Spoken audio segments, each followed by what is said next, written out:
Expedição à Cachoeira do Eldorado, Barcelos, Amazonas, junho de 2022. Após a expedição médica organizada pelo Instituto da Visão ao longo das margens do Rio Negro, o médico Rubens Belfort Júnior, com 75 anos, oftalmologista da Escola Paulista de Medicina Unifesp, com mais de 50 anos de experiência no Amazonas, e dois calouros nesta zona, Jung Bo Shin, de 29 anos, médico anestesista da Faculdade de Medicina da USP, e Matias Neto, 30 anos, advogado e empresário, decidiram por continuar explorando os relevos amazônicos e seguir para uma das áreas menos exploradas de toda a floresta, a Serra do Aracá, berço de enormes maciços dos quais se lança a mais alta queda d'água ininterrupta do Brasil, a Cachoeira do Eldorado. Saímos da cidade de Barcelos, a primeira capital do Amazonas, e liderados pelo guia Iane e sua equipe de 4 mateiros, iniciamos nossa viagem às 6 da manhã, a bordo de uma lancha de alumínio coberta e equipada com um forte motor de 250 cavalos. Munidos de tudo o que precisaríamos para a viagem, desde comida e bebida até os 1000 litros de gasolina que gastaríamos ao longo do percurso.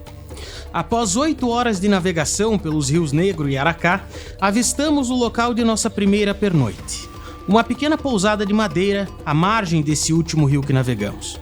Abandonada e com telhado de palha, a casa que servia de apoio a eventuais excursões de pesca era habitada apenas pelo vigia, de nome Onça, que lá estaria fazia meses, isolado no meio da floresta, e que se mantinha exclusivamente com peixe e poucos alimentos, deixados pelos raros pescadores que antes passaram por ali.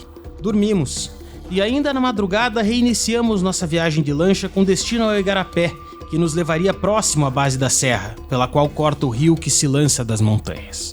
Após mais 2 horas de navegação, alcançamos a boca do Igarapé, por onde a lancha não mais passava, e levando apenas itens mais essenciais, migramos para um pequeno barco de alumínio com motor de polpa e adentramos no sinuoso braço de rio, margeado por densa vegetação. Foram várias horas por ele, a cada metro mais estreito. A quantidade de teias de aranha espalhadas pelos galhos da flora fechada era espantosa. O tamanho e a aparência delas eram igualmente assustadoras e pareciam capazes de prender não apenas outros insetos, mas mesmo pequenos pássaros. Conforme fomos avançando, o Igarapé foi ficando mais sinuoso e suas margens mais próximas uma da outra. A época de fortes chuvas, apesar de favorável por nos propiciar passar com o barco por áreas alagadas, acabou por derrubar muitas árvores sobre o córrego, travando a passagem. Quase a cada curva éramos obrigados a parar e resolver se iríamos cortar os troncos com facão e machado ou tentaríamos passar com o barco, por baixo ou por cima desses obstáculos, o que tornava a viagem muito lenta e desafiadora. Após cerca de 6 horas de percurso pelo Igarapé, ao vencermos uma de suas milhares curvas, a primeira fantástica visão da cordilheira de montanhas que buscávamos surgiu. A monótona paisagem amazônica, caracteristicamente plana, de repente mostrou um enorme maciço acinzentado, salpicado de verde pela vegetação rasteira que cobria algumas de suas faces. Continuamos a navegar, e algumas horas depois chegamos em um ponto em que o barco não podia mais prosseguir, em virtude da pouquíssima profundidade. Hora de novamente reduzir nossas tralhas e agora, apenas com mochilas, continuar a expedição a pé. Os mateiros, que com golpes de facão iam removendo cipós e outras espécies de flora que trancavam o caminho, orientavam e constantemente nos advertiam de não utilizarmos as árvores como apoio, em virtude de muitas delas terem seus caules cobertos de espinhos.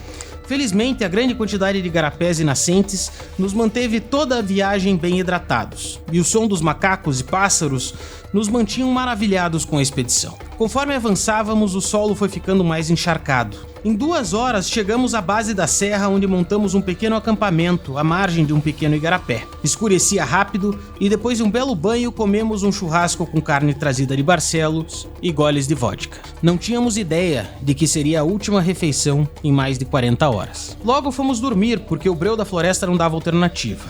Um ótimo sono de rede. Acordados às 5:30 da manhã pelo guia, fomos orientados a levar o mínimo possível de coisas, e a rapidamente reiniciar a jornada, já que se fôssemos velozes, poderíamos ir e voltar no mesmo dia. Em virtude disso, saímos sem nem sequer tomar café da manhã, levando apenas alguns medicamentos de urgência, lanterna e vestimenta impermeável em caso de chuva. Iniciamos a subida e as 3 horas que, segundo o guia, levaríamos para chegar na cachoeira passaram voando, e não estávamos nem próximos ainda das grandes pedras a escalar ou a contornar.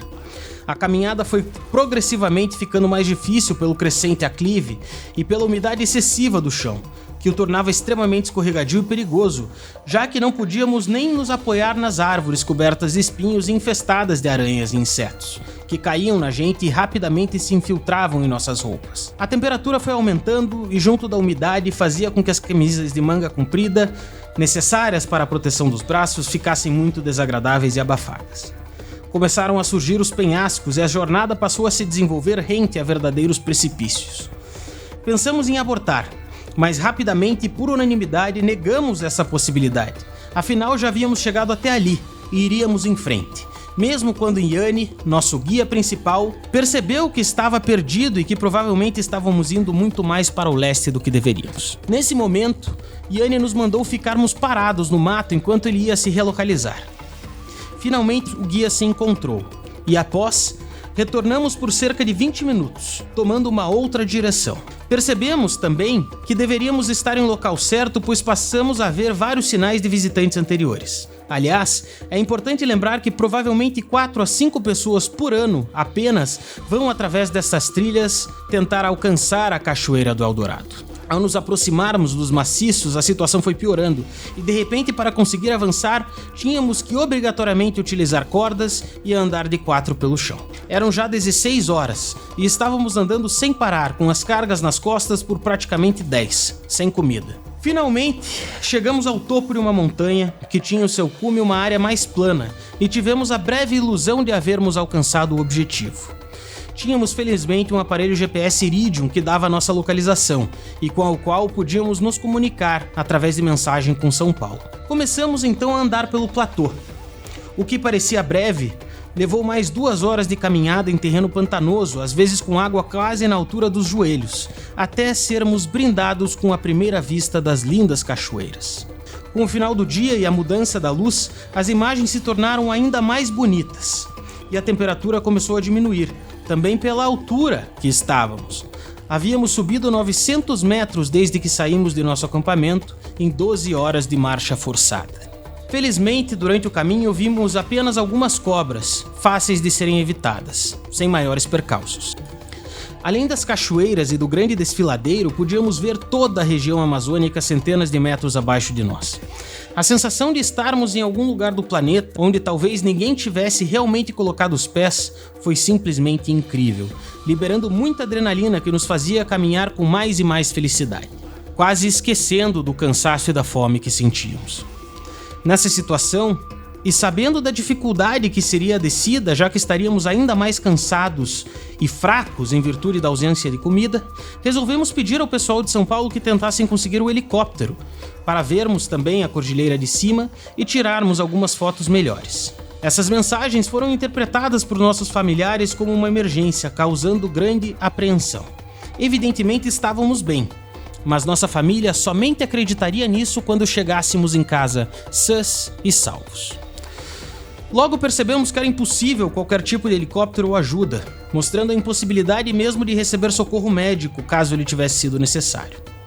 Bom, seguimos, e finalmente quase ao escurecer avistamos a cachoeira que buscávamos, despencando de uma verdadeira muralha de pedra a 370 metros de altura, dando origem a um salto ininterrupto magnífico. Junto da água desciam pássaros que em alta velocidade voavam em direção à queda e com ela mergulhavam para dentro do Vale Rochoso. Continuamos caminhando até encontrarmos um local ao lado de um lago, onde os guias consideraram adequado para passarmos a noite, em virtude do chão de pedra e da vegetação mais rala. Aproveitando o fim do dia e com uma certa apreensão, entramos na água, mergulhamos e nos banhamos. Exaustos e com muita fome, passamos também a sentir agora muito frio. Por termos de dormir sem nada por baixo e nada por cima, logo providenciamos uma fogueira. O céu estava claro e nos exibia orgulhosamente suas infinitas estrelas, que rodeavam a lua como se a tivessem guardando, emitindo uma luz branca que iluminava o local onde passaríamos a noite. A grande umidade trazida pelo vento proveniente da cachoeira tornava o frio ainda mais intenso. Cada um de nós teve que improvisar, dormindo abraçado aos guias ou sentado o mais próximo possível da fogueira. A noite finalmente passou. No dia seguinte acordamos antes do sol, o que nos deu tempo para aproveitar a beleza do local, escalarmos as pedras, entrarmos nos lagos, nadarmos e nos aproximarmos o máximo possível das cachoeiras. Chamou bastante atenção que nos banhados e lagos antes da cachoeira havia grande quantidade de espuma branca de até 15 centímetros de espessura, provavelmente material emulsificado de resíduos vegetais trazidos dos vários afluentes e córregos pequenos desembocados nesse local. Evidentemente continha em si também resíduos de áreas ainda mais altas, inóspitas e desconhecidas, o que despertava em nós ainda mais curiosidade. O sol logo apareceu e ardia sobre nós. Aproveitamos para tomar uma pequena trilha de mata fechada até o limite da montanha. Dali, apenas a continuação do rio, 370 metros abaixo de nós. Deitamos na beirada da rocha e, nos arrastando com o máximo de cuidado, fomos até o seu término, de modo a colocar a testa e os olhos para além dos limites do precipício. A fome ia piorando. Com 24 horas sem qualquer alimento, veio a preocupação efetiva e imediata de como regressar. De novo, 2 horas pelo planalto, rumo ao grande declive e em seguida as cordas, tudo muito escorregadio, com folhas e perigo. Foram mais 6 horas até finalmente chegarmos ao acampamento, onde colhemos nossa tralha que havíamos deixado e prosseguimos por mais 2 até o barco.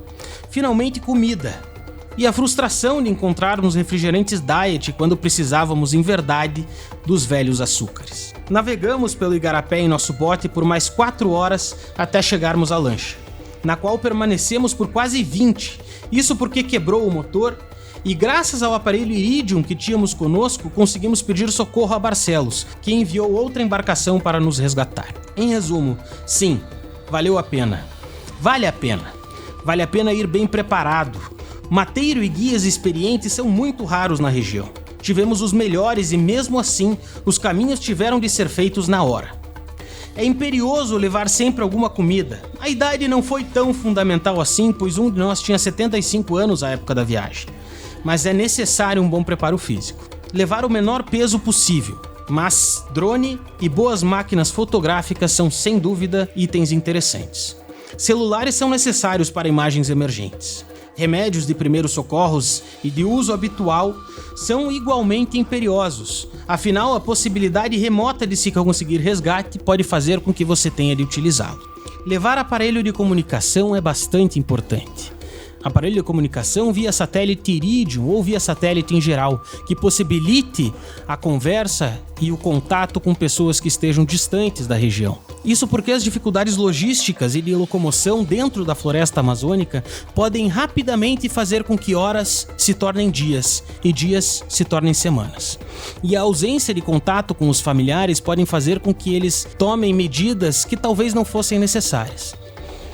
Além, lógico, para tranquilizá-los de que nada demais aconteceu, além de um possível percalço comum em região tão inóspita. De resto, sugerimos levar apenas boa sorte, necessária, não apenas para chegar são e salvo ao final da jornada, mas também para tentar se chegar o mais perto possível da hora ou do dia programados para o regresso. Vale a pena.